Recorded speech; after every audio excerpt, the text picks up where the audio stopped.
നമുക്ക് എഴുന്നേറ്റ് നിൽക്കാം.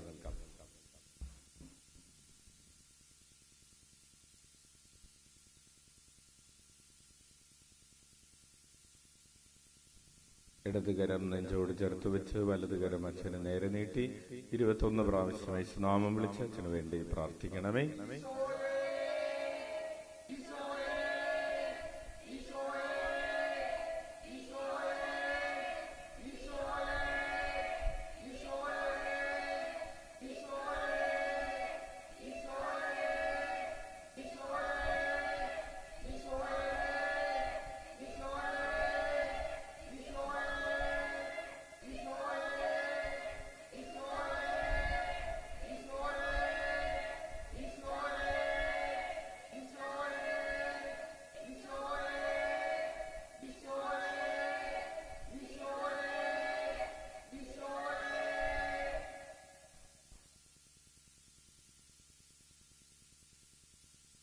മർക്കോസ് എഴുതിയ വിശുദ്ധ സുവിശേഷത്തിൽ നിന്നുള്ള വായന 6-ാം അധ്യായം 53 മുതലുള്ള തിരുവചനങ്ങൾ.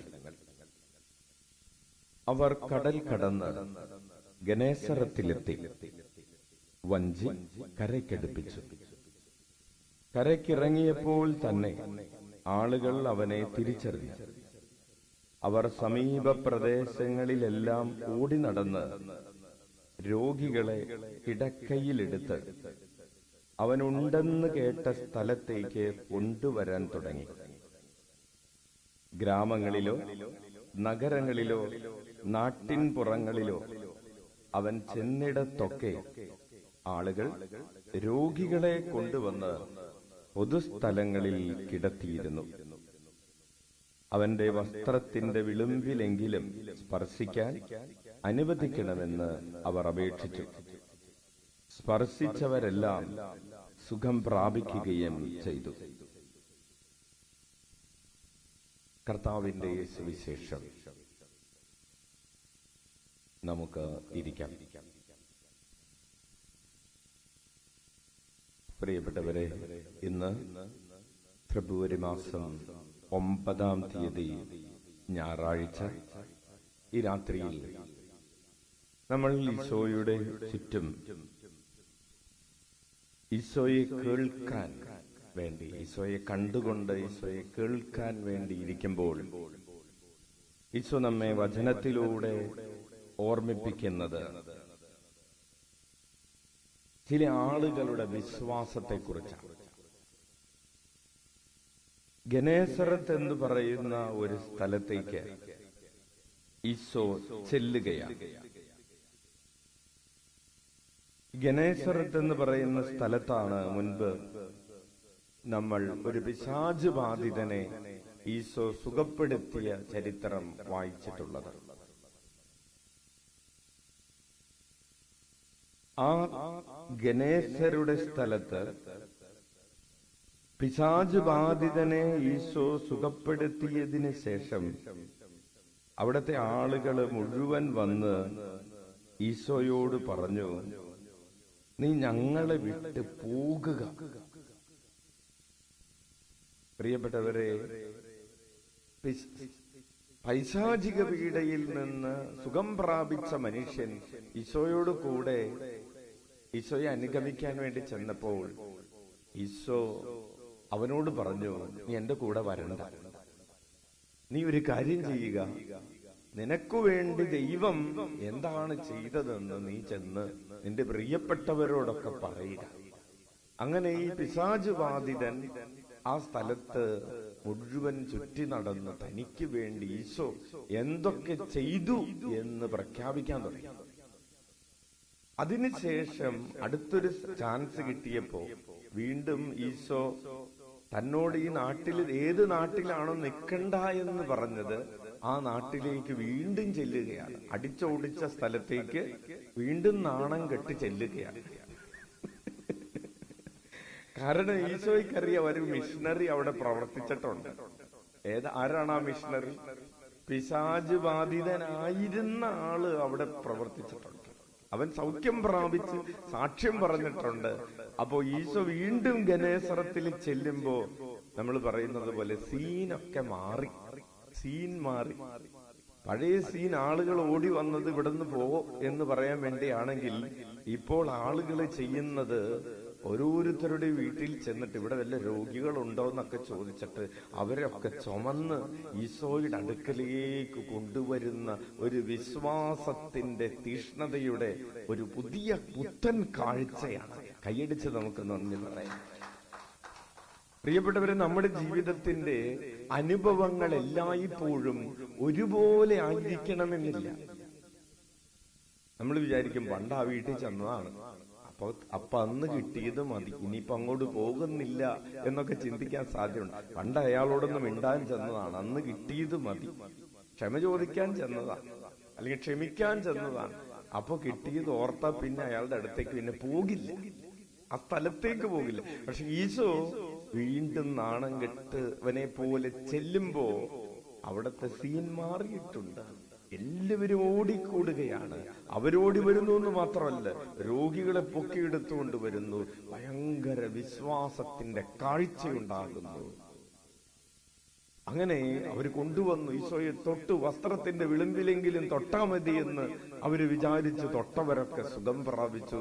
എല്ലാവർക്കും സന്തോഷമുണ്ടായി, ഒരു പുതിയ അനുഭവമുണ്ടായി, ഒരു പുതിയ ചൈതന്യമുണ്ടായി, സുവിശേഷത്തിന്റെ ആനന്ദമുണ്ടായി, പ്രാർത്ഥനയുടെ ആനന്ദമുണ്ടായി, വിശ്വാസത്തിന്റെ ആനന്ദമുണ്ടായി, പ്രാർത്ഥനയുടെ ആനന്ദമുണ്ടായി. കൈയടിച്ച് കർത്താവിന് നന്ദി പറയാം. അപ്പോൾ ഇവിടെ നമ്മൾ ശ്രദ്ധിക്കേണ്ടത് ഒന്ന് ഈശോയുടെ മനോഭാവമാണ്, വീണ്ടും ചെല്ലാനുള്ള ഈശോയുടെ മനോഭാവം. രണ്ട്, ഈശോയുടെ അടുക്കലേക്ക് ഓടിയെത്താനുള്ള ആ മനുഷ്യരുടെ, ആ പാവപ്പെട്ട മനുഷ്യരുടെ മനോഭാവം. മറ്റുള്ളവരെ കൂടെ ഈശോയിലേക്ക് കൂട്ടിക്കൊണ്ടുവരാനുള്ള ആ മനുഷ്യരുടെ ഒരു പ്രേക്ഷിത തീഷ്ണത. ഇന്ന് നമുക്ക് ഈ മൂന്ന് മനോഭാവങ്ങളും ഉണ്ടാകണം. നമ്മെ തള്ളിപ്പറഞ്ഞവരുടെ അടുക്കലേക്ക് വീണ്ടും കടന്നു ചെല്ലാൻ ഉള്ള ഒരു ഹൃദയ വിശാലത ഒന്ന്. രണ്ട്, ഈശോയുടെ അടുക്കലേക്ക് ഓടി വരാനുള്ള ഒരു തുറവി. അവർക്ക് വേണമെങ്കിൽ ചിന്തിക്കായിരുന്നു, ഈശോ ഞാൻ പോകുന്നില്ല, പണ്ട് അവൻ ഇവിടെ വന്നപ്പോ ഇവിടെ നിന്ന് ഇറങ്ങിപ്പോന്ന് ഞാൻ പറഞ്ഞതാണ്, ഇനിയിപ്പൊ അവന്റെ മുഖത്ത് നോക്കാൻ എനിക്ക് പറ്റില്ല എന്ന് വിചാരിച്ച് അവർക്ക് പിറകിലേക്ക് മാറായിരുന്നു. അതൊന്നും വിചാരിക്കുന്നില്ല. അവര് ഈശോയുടെ അടുക്കലേക്ക് ഓടി വരികയാണ്. അതുപോലെ തന്നെ മറ്റുള്ളവരെ കൂട്ടിക്കൊണ്ടുവരിക. ഇവരെ കൂട്ടിക്കൊണ്ടുപോയിട്ട് ഇനി ഇവർക്ക് സൗഖ്യം കിട്ടിയില്ലെങ്കിൽ അവരൊക്കെ കൂടി എന്നെ കളിയാക്കാം അല്ലേ? നമ്മൾ ചില ആളുകളെ നിങ്ങൾ വാ സൗഖ്യം കിട്ടും എന്ന് പറഞ്ഞ് വിളിച്ചുകൊണ്ട് വരുമ്പോ നമ്മൾ മനസ്സിൽ വിചാരിക്കും, കർത്താവേ ഇനി ഇയാൾക്കൊന്നും സൗഖ്യം കിട്ടിയില്ലെങ്കിൽ എന്ന് വിചാരിച്ച് വെറുതെ എന്തിനാണ് വയ്യാവേലി തോളിലെടുത്തോണ്ട് നടക്കുന്നത്, അവരുടെ കാര്യം അവര് നോക്കട്ടെ എന്ന് പറഞ്ഞ് വിട്ടുകളയാനുള്ള സാധ്യതകളൊക്കെ ഉണ്ട്. പ്രിയപ്പെട്ടവർ, നമ്മൾ ഒരാളെ കൂട്ടിക്കൊണ്ടുവരുന്നത് ജീവിക്കുന്നവനായ കർത്താവിന്റെ അടുത്തേക്കാണ്. പ്രകാശമുള്ളിടത്തേക്ക് ഒരാള് കൂട്ടിക്കൊണ്ടുവന്നാൽ അയാളുടെ ഉള്ളിലുള്ള അന്ധകാരം മാറുമെന്നുള്ളത് 100% ഉറപ്പാണ്. അതിൽ സംശയിക്കേണ്ട കാര്യമില്ല. കർത്താവ് ആഗ്രഹിക്കുന്ന രീതിയിൽ അയാളുടെ മനസ്സിനെയും അയാളുടെ ആത്മാവിനെയും ശരീരത്തെയും ഒക്കെ കർത്താവ് സുഖപ്പെടുത്തുമെന്നത് ഒരു ഉറച്ച വിശ്വാസമാണ്. മലകളെ മാറ്റുന്ന വിശ്വാസമാണ്. കർത്താവ് ഇത് ചെയ്തിരിക്കും, നന്മയായിട്ടുള്ളത് നിന്റെ ജീവിതത്തിൽ നിനക്ക് വേണ്ടി കർത്താവ് ചെയ്യും എന്ന ഒരു കാര്യത്തിൽ നീ സംശയം, നിനക്ക് വേണ്ടി ചെയ്യും, നിന്റെ പ്രിയപ്പെട്ടവർക്ക് വേണ്ടി ചെയ്യും. നീ ആരെ കൂട്ടിക്കൊണ്ടുവന്നാൽ അവർക്ക് വേണ്ടി ചെയ്യും. മനുഷ്യകുലത്തിന് വേണ്ടി മുഴുവനുമായിട്ട് ഈശോ കുരിശിൽ മരിച്ചത് എന്ന ഒരു ബോധ്യത്തോടുകൂടെ നമുക്ക് എഴുന്നേറ്റ് നിൽക്കാം. നമുക്ക് അനുദപിക്കാനുള്ള മേഖലകളുണ്ട്. ഈ വചനം നമ്മുടെ ഹൃദയത്തിന്റെ ചില ഇരുട്ടുകളിലേക്ക് നമുക്ക് വെളിച്ചം വീശുന്നുണ്ട്. അടഞ്ഞുകിടക്കുന്ന ചില വാതിലുകൾ, നമ്മൾ ചില ബന്ധങ്ങളെ അടച്ചു കൊട്ടിക്കളഞ്ഞിരിക്കുകയാണ്. ഇനി അങ്ങോട്ടില്ല, ഇനി ആ മനുഷ്യനോടൊരു ബന്ധമില്ല, ആ പ്രദേശത്തോടൊരു ബന്ധമില്ല, ആ കുടുംബത്തോടൊരു ബന്ധമില്ല എന്നൊക്കെ പറഞ്ഞ് വാതിലുകൾ അടച്ച് കോലൊടിച്ചിട്ടിരിക്കുന്നു എന്ന് പറയുന്ന ചില അവസ്ഥകളാണ്. നീ അങ്ങോട്ടില്ല.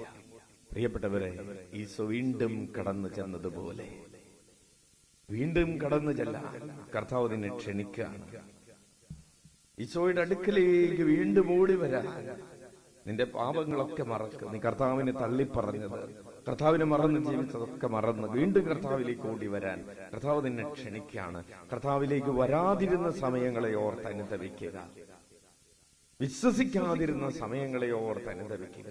ചിന്തകളിൽ, വാക്കുകളിൽ, പ്രവൃത്തികളിൽ ഒക്കെ വന്നുപോയ വീഴ്ചകൾ, പ്രാർത്ഥനയുടെ തീഷ്ണതയിൽ വന്നുപോയ വീഴ്ചകൾ, പ്രേക്ഷിത ചൈതന്യത്തിൽ വന്നുപോയ വീഴ്ചകളൊക്കെ ഓർത്ത് നമുക്ക് കരങ്ങൾ ഉയർത്തി 21 പ്രാവശ്യം യേശുനാമം വിളിച്ച് നമ്മുടെ പാപങ്ങൾക്ക് പരിഹാരം ചെയ്യാം.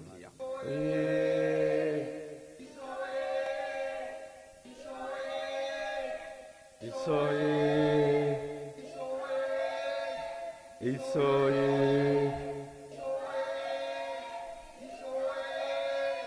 ഈശോയേ,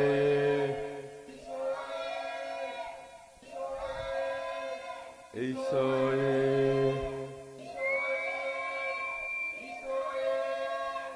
ഈശോയേ, ഈശോയേ, ഈശോയേ, ഈശോയേ, ഈശോയേ. നമുക്ക് കർത്താവ് നൽകിയ എല്ലാ അനുഗ്രഹങ്ങളെയും ഓർത്ത്, പ്രത്യേകിച്ച് ഈ ഞായറാഴ്ച ദിവസം കർത്താവ് നമുക്ക് നൽകിയ കൃപകൾ, ദിവ്യബലിയിൽ പങ്കെടുക്കാൻ കൃപ ലഭിച്ചു, വചനം കേൾക്കാൻ, വചനം ധ്യാനിക്കാൻ വരം ലഭിച്ചു, ദിവ്യകാരുണ്യം സ്വീകരിക്കാനായിട്ട് കൃപ ലഭിച്ചു, ഒത്തിരിയേറെ ആത്മീയമായിട്ടുള്ള അനുഗ്രഹങ്ങൾ, ഭൗതികമായിട്ടുള്ള കൃപകൾ, നല്ലൊരു വിശ്രമം ലഭിക്കുന്ന ഒരു ദിവസം ഉണ്ടായിരുന്നു. എല്ലാം ഓർത്ത് നമുക്ക് കരങ്ങളടിച്ച് സ്തുതിച്ച് നന്ദി പറയാം. ഹല്ലേലൂയ, ഹല്ലേലൂയ, ഹല്ലേലൂയ. ദൈവാരാധനയ്ക്ക് ലഭിച്ച അവസരങ്ങളെ ഓർത്ത് നന്ദി പറയട്ടെ. സ്തുതിക്കുന്നു, സ്തുതിക്കുന്നു, ആരാധിക്കുന്നു, മഹത്വപ്പെടുത്തുന്നു. ഹല്ലേലൂയ, ഹല്ലേലൂയ, ഹല്ലേലൂയ, ആരാധന, ആരാധന, ആരാധന. സ്തുതിക്കുന്നു, സ്തുതിക്കുന്നു, സ്തുതിക്കുന്നു, സ്തുതിക്കുന്നു. ബന്ധനങ്ങൾ അഴിയട്ടെ, കെട്ടുകൾ വെട്ടട്ടെ, വിടുതൽ നേടട്ടെ, അന്ധകാരം നീങ്ങട്ടെ. ദൈവശക്തി ദൈവ മക്കളുടെ മേൽ വ്യാപരിക്കുന്നു. ഹല്ലേലൂയ. നന്ദിയുടെ നൂറുമേനി, കൃതജ്ഞതയുടെ നൂറുമേനി ദൈവമക്കൾ പുറപ്പെടുവിക്കുന്ന ഒരു രാത്രി, അല്ലെങ്കിൽ ലഭിച്ച അനുഗ്രഹങ്ങൾക്ക് ആത്മാർത്ഥമായിട്ട് ദൈവമക്കളെ സ്തുതിച്ച് നന്ദി പറയട്ടെ. നന്ദി പറയുന്നു. കർത്താവേ, ജീവിത പങ്കാളിയെ ഓർത്ത്, മക്കളെ ഓർത്ത്, മാതാപിതാക്കളെ ഓർത്ത്, സഹോദരങ്ങളെ ഓർത്ത് നന്ദി പറയട്ടെ. നിന്നെ സ്വീകരിച്ചവരെ ഓർത്ത്, നിന്നെ തള്ളിപ്പറഞ്ഞവരെ ഓർത്ത് നന്ദി പറയട്ടെ. Hallelujah, hallelujah. അത്ഭുതങ്ങളും അടയാളങ്ങളും നിനക്ക് നിന്റെ കണ്ണുകൊണ്ട് കാണാൻ കഴിഞ്ഞതിനെ ഓർത്ത്, നിന്റെ ജീവിതത്തിൽ ദർശിക്കാൻ കഴിഞ്ഞതിനെ ഓർത്ത്, നിന്റെ കാതുകൊണ്ട് കേൾക്കാൻ കഴിഞ്ഞതിനെ ഓർത്ത് നന്ദി പറയട്ടെ. അവന്റെ വസ്ത്രത്തിന്റെ വിളമ്പിലെങ്കിലും ഒന്ന് തൊട്ടാൽ മതി, ഞാൻ സുഖം പ്രാപിക്കുമെന്ന് വലിയ വിശ്വാസത്തോടെ നിനക്ക് ജീവിക്കാൻ സാധിച്ചതിനെ ഓർത്ത് നന്ദി പറയട്ടെ. സ്തുതിക്കുന്നു, സ്തുതിക്കുന്നു, സ്തുതിക്കുന്നു, ആരാധിക്കുന്നു, മഹത്വപ്പെടുത്തുന്നു. കർത്താവേ, ആരാധന, ആരാധന, ആരാധന. തിരുസഭയെ ഓർത്ത് നന്ദി പറയട്ടെ. ഹല്ലേലൂയ. തിരുസഭയിൽ നിനക്ക് വേണ്ടി ഒരുക്കപ്പെട്ടിരിക്കുന്ന കൂദാശകളെ ഓർത്ത്, ശുശ്രൂഷകളെ ഓർത്ത് നന്ദി പറയട്ടെ. ഈ ആലയത്തെ ഓർത്ത് നന്ദി പറയട്ടെ. സ്തുതിക്കുന്നു, സ്തുതിക്കുന്നു, സ്തുതിക്കുന്നു. നമുക്ക് നമ്മുടെ നിയോഗങ്ങൾ സമർപ്പിച്ച് പ്രാർത്ഥിക്കാം. ആത്മീയമായിട്ടുള്ള നിയോഗങ്ങൾ ഉണ്ടാകട്ടെ. ഞാൻ പരിശുദ്ധാത്മാവിനാൽ നിറയപ്പെടണം, വചനം കൊണ്ട് നിറയപ്പെടണം, ആന്തരികമായ സൗഖ്യവനിൽ സംഭവിക്കണം, ശരീരത്തിന്റെ സൗഖ്യവനിൽ ഉണ്ടാകണം. ആഗ്രഹിച്ച് പ്രാർത്ഥിക്കട്ടെ. ഞാൻ കൂടുതൽ സ്നേഹമായി മാറണം, ആഗ്രഹിച്ച് പ്രാർത്ഥിക്കട്ടെ.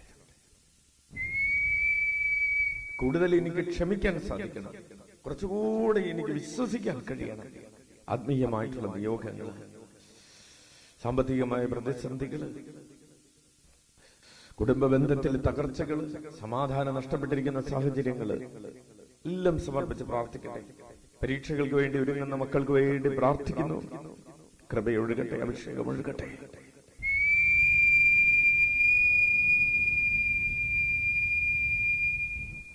സ്തുതിക്കുന്നു, സ്തുതിക്കുന്നു, ആരാധിക്കുന്നു, മഹത്വപ്പെടുത്തുന്നു. ഹല്ലേലൂയ, ഹല്ലേലൂയ, ഹല്ലേലൂയ, ഹല്ലേലൂയ, ഹല്ലേലൂയ. യേശുവേ സ്തോത്രം. നമുക്ക് കരങ്ങൾ ഉയർത്തി 21 പ്രാവശ്യം യേശുനാമം വിളിക്കാം. ഈശോയേ,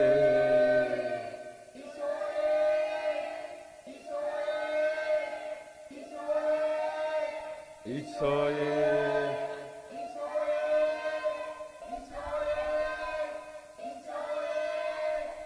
ഈശോയേ,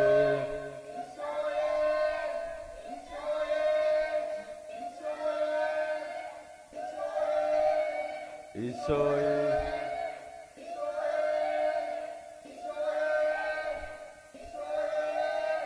ഈശോയേ, ഈശോയേ, ഈശോയേ. മുട്ടുകുത്തം. നമുക്ക് വേണ്ടിയും ലോകം മുഴുവന് വേണ്ടിയും ദിവ്യകാരുണ്യാശീർവാദം നമുക്ക് സ്വീകരിക്കാം.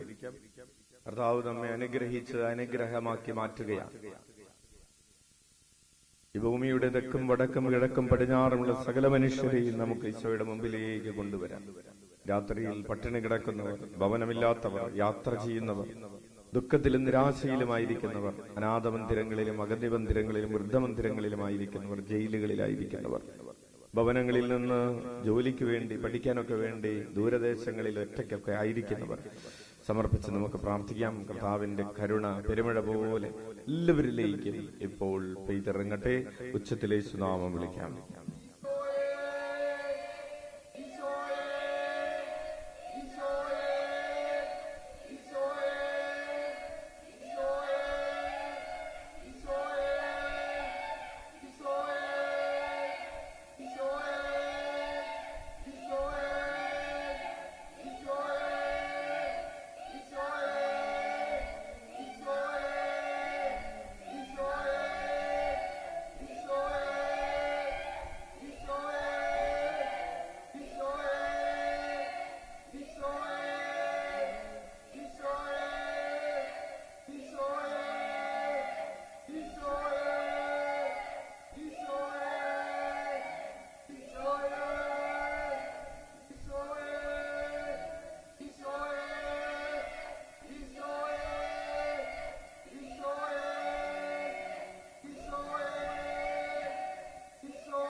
സാധിക്കുന്നവർ ശിരസ് തറയിൽ മുട്ടിച്ച് പരമപരിശുദ്ധ ദിവ്യകാരുണ്യത്തിന് ഞങ്ങളെ ഓരോരുത്തരെയും അനുഗ്രഹിച്ചു കൊണ്ടിരിക്കുന്നവനായ, ഞങ്ങളെ സുഖപ്പെടുത്തുന്നവനായ, ശക്തിപ്പെടുത്തുന്നവനായ പരമപരിശുദ്ധ ദിവ്യകാരുണ്യത്തിന് ഞങ്ങൾക്ക് ജ്ഞാനവും അറിവും വിവേകവും ധൈര്യവും വളർച്ചയും ഉയർച്ചയും നൽകുന്നവനായ പരമപരിശുദ്ധ ദിവ്യകാരുണ്യത്തിന്